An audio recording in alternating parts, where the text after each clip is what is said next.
Isaiah 53. What if it's not about saving souls, but about saving face? I've been going in on Isaiah 53 for a long while now, and it's come to my attention that it is fair to, at this point in time, just break this down in a more simple way. And that's what I'm going to do in this presentation, showing that it is not necessarily about salvation, but about behavior, and this behavior linked to a culturally, philosophically, linguistically appropriate character, of which we are going to get into within Isaiah 53. Now, this is building off of content that I have put out there for the past couple of months, and there is more to come out in the months after on Isaiah 53. But to really simplify everything that has been philosophically discussed thus far, I want to just give this brief presentation on the actual message that is going on within the book of Isaiah, chapter 53.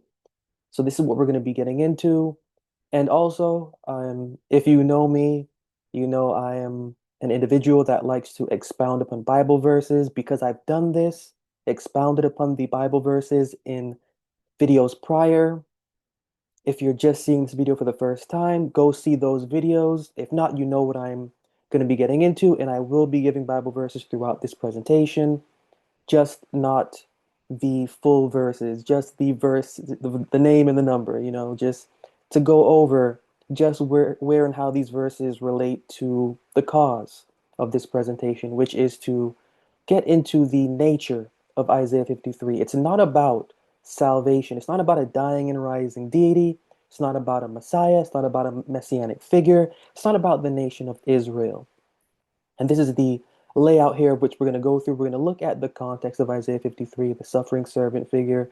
We're going to look at the report of Isaiah 53, which holds all of this together and is so important to understand that very first verse, the report.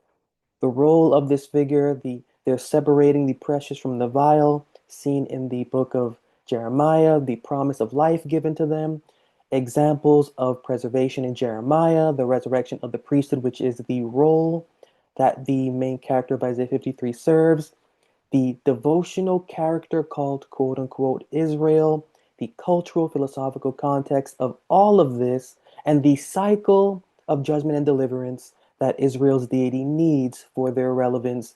And then just gonna, just end with some key takeaways and then some conclusions about this very unique cultural narrative that is going on within Isaiah 53 that the author built up from their first chapter and continues up until their last. So, just to begin with, the misinterpretation of Isaiah 53, it's either understood as the messianic prophecy or the nation of Israel. In this presentation, I just want to clarify these misconceptions in a very simple way as related to the cultural aspect of this chapter and the author writing it, along with the philosophical aspect of this chapter and the author writing it. The suffering servant in Isaiah 53, they are a figurative individual called quote unquote Israel. We're going to see more, but this figure symbolizes a specific devotional character, experience, and disposition within the narrative of Isaiah, the book of Isaiah, and up until a certain point, but especially within Isaiah 53. Now, Isaiah 53 has themes within it related to cosmic judgment, deliverance, intercession, and the resurrection of the priesthood. All of that is in the chapter. This is how we can get a grasp on where the author's mind is and is intending to go, not simply in that chapter, but what is to follow after. And so the purpose of this presentation is just to examine the distinct, unique nature of this chapter's, Isaiah 53, its chapter's narrative, highlighting the cultural, philosophical significance that we must pay attention to in order to grasp just the reality of what's going on here. And again, in a simple way. Now, the context of Isaiah 53, it's set within the broader narrative of cosmic judgment and deliverance. I've got here some verses, Isaiah 52:1, Isaiah 46:4, Isaiah 57:13, which frames the themes and the message within this chapter, connecting it to the overarching manner in which the book of Isaiah is given. Isaiah 1 and verse 7, for example, this is a condemnation against the priesthood. The entire book of Isaiah is a condemnation against the priesthood. It is a condemnation against the priesthood. It is a condemnation for the purpose of the revival of the priesthood. Everything in it is about the priesthood and about the priesthood of that time. The report of Isaiah 53 is important to understand because within it, there is a theme from Genesis to Malachi that you cannot miss, that one cannot get wrong, should one know that narrative of how the deity of Israel works. And the way that they work is impending judgment on the priesthood and the land for the purpose of resurrecting the priesthood and the land. Now, the role of this mysterious figure in Isaiah 53 kicks in because they are the intercessor between the priesthood and their deity and the deity for the purpose of, getting a new phase or allowing a new phase of priest to enter into the fold. The cultural philosophical framework then that fits into this is a narrative that is built upon the psychology of Israel's deity, which psychology the book of Isaiah highlights. This is the psychology of I need to destroy you because you're ruining my name. I cannot have my name destroyed, and you have forgotten me and what I do, what I can do, how I am Savior, how there is no other God beside me, despite the fact that there are other gods beside me. I need to destroy you and to remind you of who I am so that you can then take a particular route to acknowledging me so that I can acknowledge you and to get you to where you need to be. Cut off that part of you that's not right, but the part of you that I need you to be to keep my name going and flowing, that's what I need to do to get what I need from you. And it's a cycle that repeats continually, continually, continually, and to where one individual within that cycle is supposed to kick in to something of a gear, of a notch, of a mindset that their voice, in a sense, and their ministry of what they need to do with themselves mentally and physically is then set cosmically to interfere with what their deity has planned for the purpose of preserving a remnant priesthood.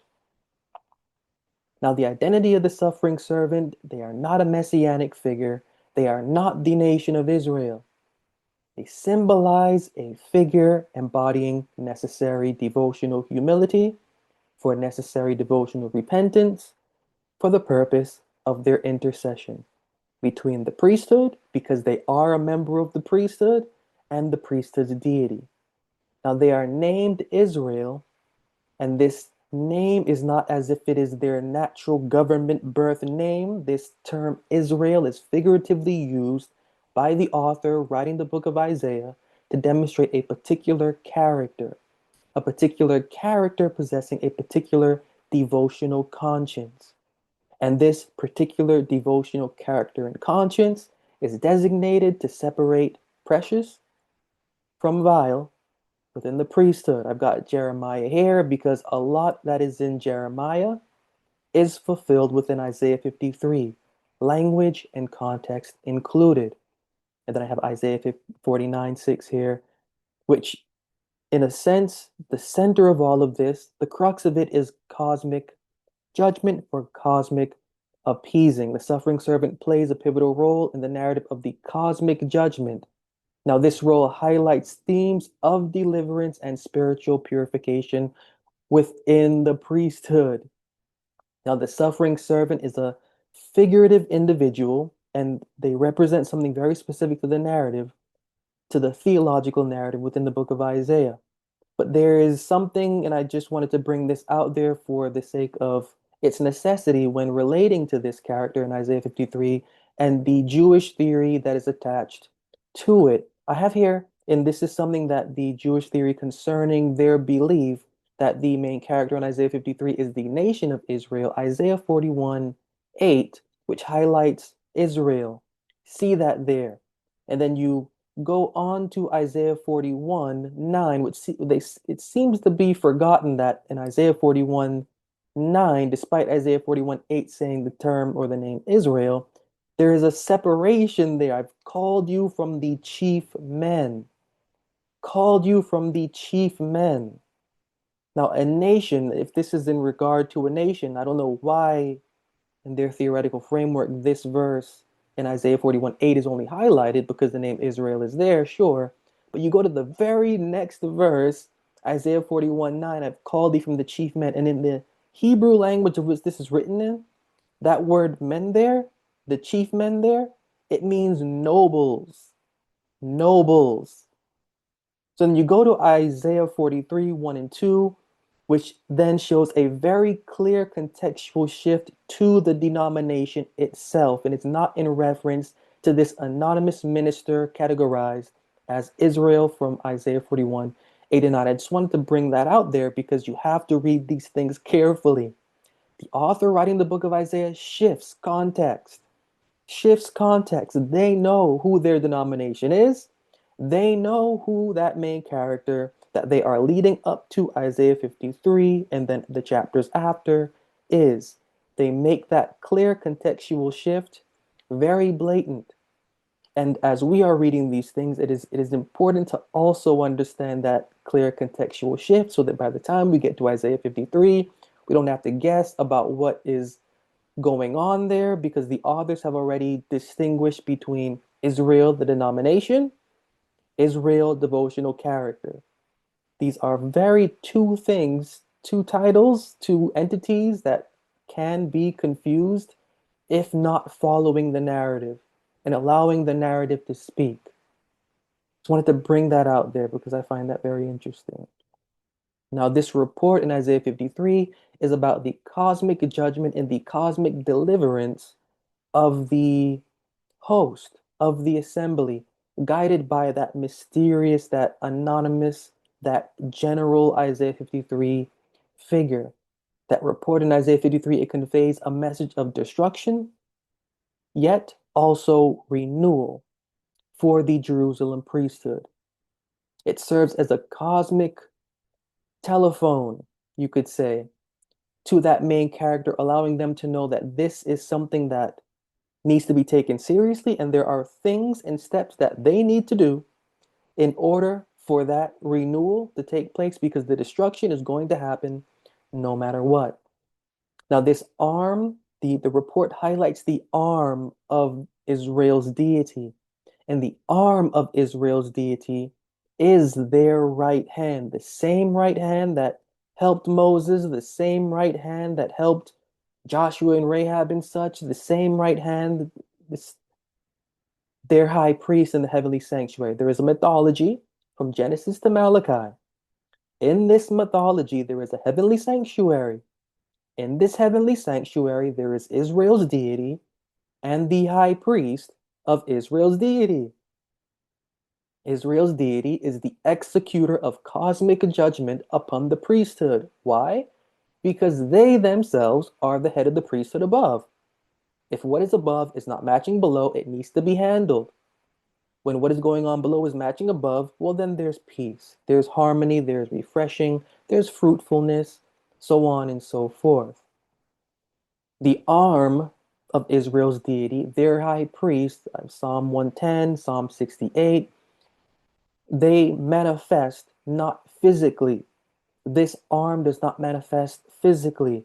They manifest through world ruling empires. This is a key theme within the book of Isaiah, which is why Isaiah 6 is important.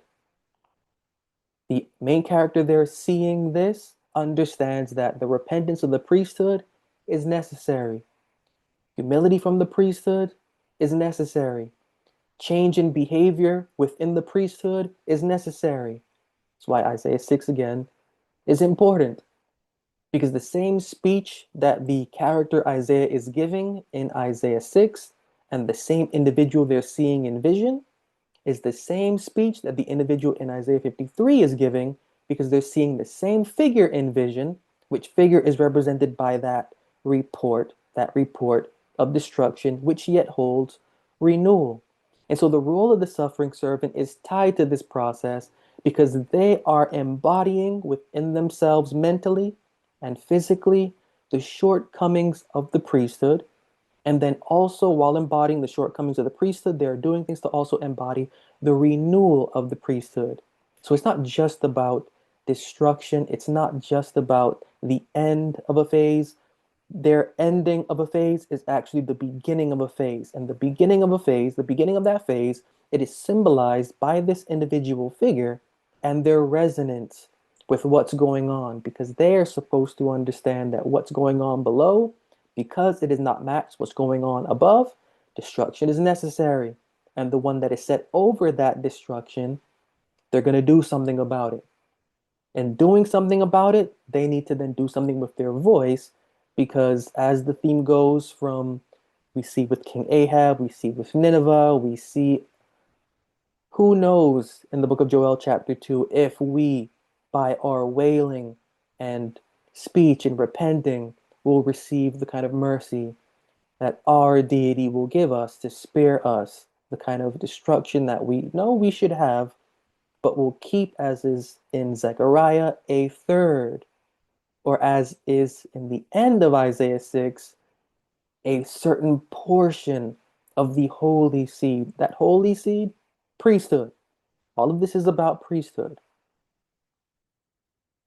Now, the awakening that this individual serves, Isaiah 53's main character, is for the priesthood to understand how to embody within themselves their wrongs. They don't want to.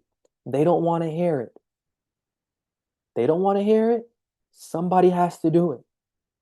Somebody has to do it because if not, the priesthood is done. Now, I'm speaking all of this from the perspective of the realism that is attached to the culturally appropriate situation and to the philosophical context of this chapter. I am acting as if I am in their place when I'm speaking. And so when I'm speaking, the belief is that if I am that main character in Isaiah 53, if I don't do something for this priesthood of mine, because we are now, as is the report showing me, the sinners. We are the sinners. We know our transgressions. Our transgressions are before us. We mourn. We grope in darkness. We look for judgment, but there is none. There is no truth in the land. All of this is in the book of Isaiah, right? Well, that's because this individual understands the depth of the issue. So it is now them that understanding this depth, they have to take it upon themselves to exemplify the kind of humility that they need to, as we see Isaiah is told, hey, by his deity, walk barefoot, so that you walking barefoot can give an example that they too will be walking barefoot out of this land into captivity. Hey, you go take what the clothing you're wearing, you take that off. Put that into the mud. Put that into a rock. Put it back into the mud. Put it back into the rock, Jeremiah was told. And then you take that, bring that to them, and show them that this is how they are appearing to me. You, hey, lie on your left side. Lie now on your right side. Bear the iniquities of the people. So this is what all of this is for, Ezekiel was told. This is the cultural philosophical context of what it means to bear the iniquities. This isn't about a dying and rising deity taking your whatever you imagine from his blood to whatever you imagine, or the nation of Israel in some sort of renaissance and resurrection. This cultural philosophical context of what it means to bear is deeply illustrated within the context and the characters that are within that context. The suffering servant, their main role is to do this. That's all they're there for. To embody and to bear the wrongs of the priesthood, and the wrongs of the priesthood that have been filling, as Malachi and Micah highlight, the land with blood. And so they're taking this on upon themselves for the purpose of preserving not that priesthood, because they know that that priesthood, they're done. They're doing this for the sake of the renewed, of the remnant. that their behavior will cause their deity to spare a few, and that sparing a few will then give birth to more to keep the name and the legacy of their deity as preserved as perfectly. But of course, they will not. The cycle will continue, and a new Isaiah 53 character will have to generate at the appointed time. And so their work then is to separate precious from vile. Their mission involves distinguishing righteous from corrupt priests. This is central to the purification of the priesthood. Isaiah 4, example. All of this is about priesthood. We can't mix that up with our secular denominated or our secular non-denominated or whatever we want to think. We have to actually let the narrative speak. And remember the culturally appropriate philosophical and linguistic narrative that is already there. The vile priests are those who distort the scriptures, their scriptures. They lead people astray, deviating from the duties that they're supposed to be giving, Isaiah 9 and 6. Precious priests are those that will turn away, as Ezekiel 18 highlights, and will do what they need to do to come out from that vile sect to preserve not simply themselves, but how they are maintaining their deity's name. Malachi 3, 3 and 4, all of this is again for the purification of the sons of Levi. This is again priesthood. Now, this separation is crucial for resurrection. This is the resurrection Israel's deity believes in. Israel's deity believes in this type of resurrection. This isn't about a new earth. This isn't about your soul going to some domain, a heavenly place of streets of gold at some point in time. This isn't about the trump of Michael or the archangel sounding or ringing at a later date in a later millennium. And no, all of this is about the resurrection of the priesthood and the continual resurrection of the priesthood. The language is figurative. The continual resurrection of the priesthood and the central figure that is there at its case or on its case so that it can fulfill the priesthood, the remnant then, what it needs to fulfill, and the deity of Israel also to keep them in check, to not kill everybody. Remember Abraham, if you could just spare 10, how about 9? How about 8? 7? 5? 3? So that's the role of that main character in Isaiah 53. They need to do what they need to do with their body to bear the iniquities of the land for the purpose of sparing a certain percentage. And I have this is important here because there is a promise of life given to the main character of Isaiah 53. I haven't released content on this yet. That's coming at a very later date, of which I will break down this term cut off. This term cut off in English, he was cut off out of the land of the living. Now, when we read that in English, we can take that however we want to take that, right? That's cool. But the actual Hebrew connotation of that term cut off, gazar, gazar. This is not the same cut off as we see in Daniel 9 as related to that Messiah who was cut off. Different, same terms in English, right? Cut off in Daniel 9, cut off in Isaiah 53. In the Hebrew language, these are two different words that the authors are using. Two different words. Gazar, as is the case in Isaiah 53, does not mean cut off as in kill you, as in eliminate you. Gazar is actually a term that means to separate from, to exclude, to divide, to decree you, from being with, or to decree against. Does not mean literal death. So this individual, and that's why Isaiah 53 and verse 10 is important, verse 10, because verse 10 has the promise of life to this individual. The language used does not connotate or it does not connote physical death at all.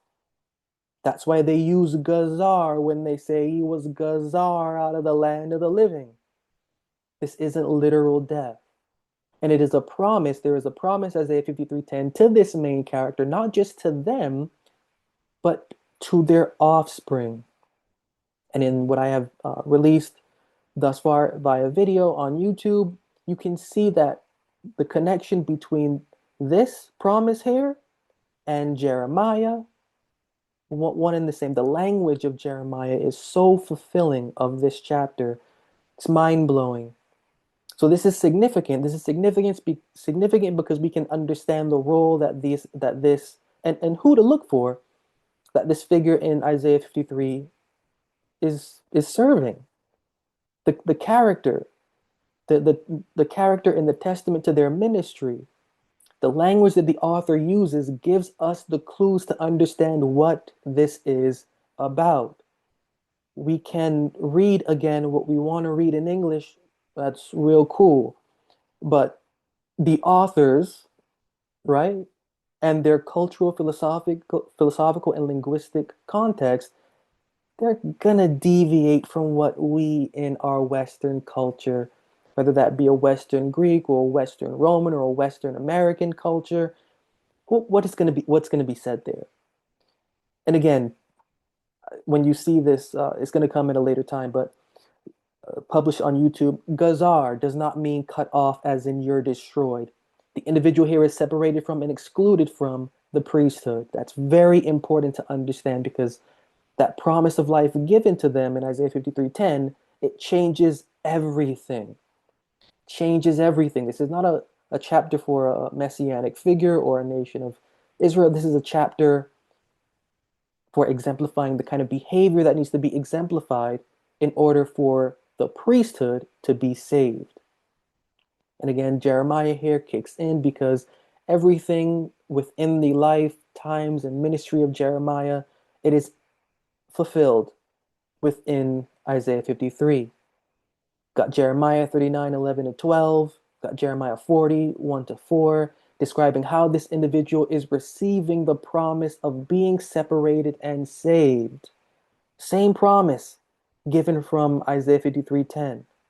Same language of being cut off in Jeremiah. Jeremiah, I went as a lamb to the slaughter, cut off, let us cut him off. Same language from Isaiah 53, because the ideal character of Isaiah 53 is a Jeremiah. And that's really also important to understand because that kind of kills the traditional theological distinction that we have put onto this character in Isaiah 53 without actually consulting the author that's writing it. And when we do consult the author that's writing it, well, we get a very clear picture of what is culturally appropriate and philosophically appropriate and linguistically appropriate to be concluded. This figure is not a dying and rising deity. This figure is not a nation of Israel. This is a general figure. This is an Ezekiel. This is a Jeremiah. This is an Isaiah character that is stepping into the spot, being a member of the priesthood, that the priesthood and the members therein will not step between them and their deity for the sake of preserving not simply just the land, but also the formidable priesthood, members of it.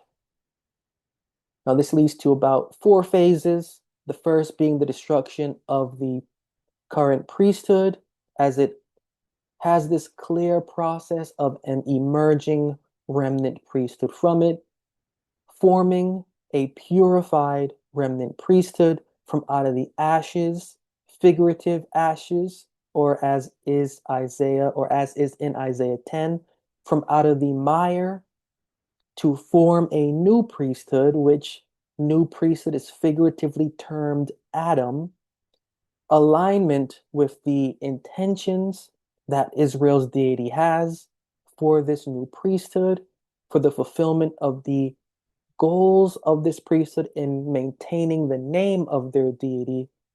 And all of this just falls back onto the central figure of Isaiah 53 and their mission to facilitate this type of resurrection from the annihilation of the priesthood, or the thought of or the anticipated annihilation of the priesthood. Now, Israel, represents no literal name in this scheme. No literal name, no literal person. It is a term from within the book of Isaiah that highlights a devotional character rather than a specific nation. Go back to Isaiah 41, 8 and 9. This type of character, Israel, embodies the ideal experience with the ideal understanding, with ideal wisdom for an ideal devotional conscience to get this work done. And so when we're seeing such a figure, we are knowing that, and we get this idea also from within the book of Isaiah. I was not rebellious. He wakeneth me morning by morning to give me the tongue of the learned, to teach me what I need to know, to give the one that is weary a word when needed. This is that same main character that the author is building up until you get to Isaiah 53, and then the chapters thereafter just solidify that buildup. So this individual is not really literal. Isaiah 53, they're not literal, they're symbolic because the cycle repeats, right? The cycle repeats. It'll never be the same person. It'll never be one scene. The cycle repeats. It is the cycle of the priesthood doing wrong, the priesthood needing to be corrected, the priesthood being delivered, the priesthood doing wrong, the priesthood needing to be corrected, the priesthood needing to be delivered. And in the midst of all that is an individual central figure doing what that priesthood will not do, to cry out to their deity, to let their deity know that, hey, they may not acknowledge you. I do. Listen, we understand. They're not all right. Execute your vengeance on them, as Jeremiah says, but remember to spare me for my work that I've done, Jeremiah yet says, and then also a certain few. So this is that demonstration of the type of character that quote unquote Israel represents, and then also the ministry that is attached to them. Which brings up the point of a cultural philosophical context, which has to be included in one's interpretation of this chapter, because if not, we're going to miss the psychology that is related to Israel's deity within it. Israel's deity cares only about the priesthood. That's it. They care only about the priesthood. They care only about their worship. They care only about their name. That's it. And what's going on below has to match what's going on above. The priesthood below has to match the priesthood above. The high priest below has to match the energy, the spirit, the vitality, the philosophy of the high priest above. If that gets out of balance, that's going to be noticed, and it's going to be felt cosmically. And that feeling cosmically is going to cause a misalignment to take place. And again, the anonymous main character of Isaiah 53, their ministry serves as alignment. They are there for balance. They are there for balance for the purpose of getting what needs to be placed back into remembrance, into remembrance. What won't be done by the priesthood, they're going to do it. They are that individual, as Ezekiel played the role of, as is standing in the gap. Standing in the gap. And because the priesthood is not going to do anything, well then, as is said in the book of Isaiah, he brought salvation to himself. And he thought that there was no intercessor in the land, and he found that wrong. Well, Isaiah 53's main character is that intercessor. And this word is literally there in the chapter. Made intercessor, made intercession for the transgressions. Their role is intercessor. That's it. They're not a messianic figure. They're not a dying and rising deity. They're not a nation of Israel. They are a priest who understands the wrong in the land, and the appropriate cultural philosophical application is that that wrong in the land is going to cause destruction. Their deity is going to see the priesthood doing wrong and is going to destroy them because of it. And so they need to take it upon themselves to do something so that their deity can hear them, can see them, and can spare those that will also see and hear them follow their lead and let the others get destroyed while they live on and continue the name of their deity. And this is that cycle. In step one is the oppression of the priesthood. From Genesis to Malachi, this is the Bible's narrative. Step two is their need to cry for deliverance. If they are not going to cry for deliverance, there will be none. They need to cry for deliverance. They need to holler. They need to wail. They need to shout out. They need to let their ego go. Remember Ahaz. Ask your deity a sign. Ask him a sign that what I said to you about Syria and Ephraim, or Damascus and Samaria, will come to fruition. Ask a sign. Well, he would not humble himself.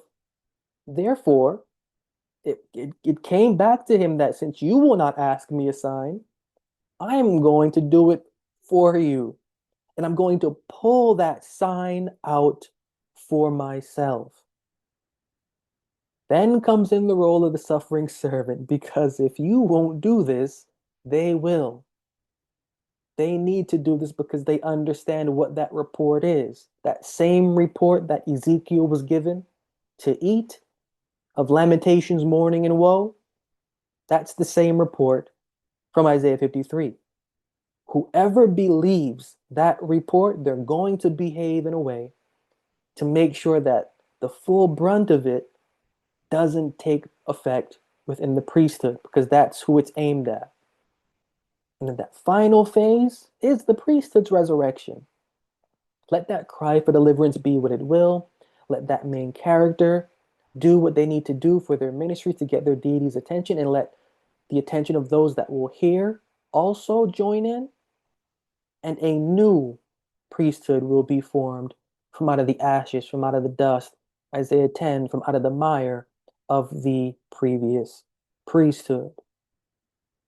And so when we're reviewing Isaiah 53, it's really important to take into consideration its narrative.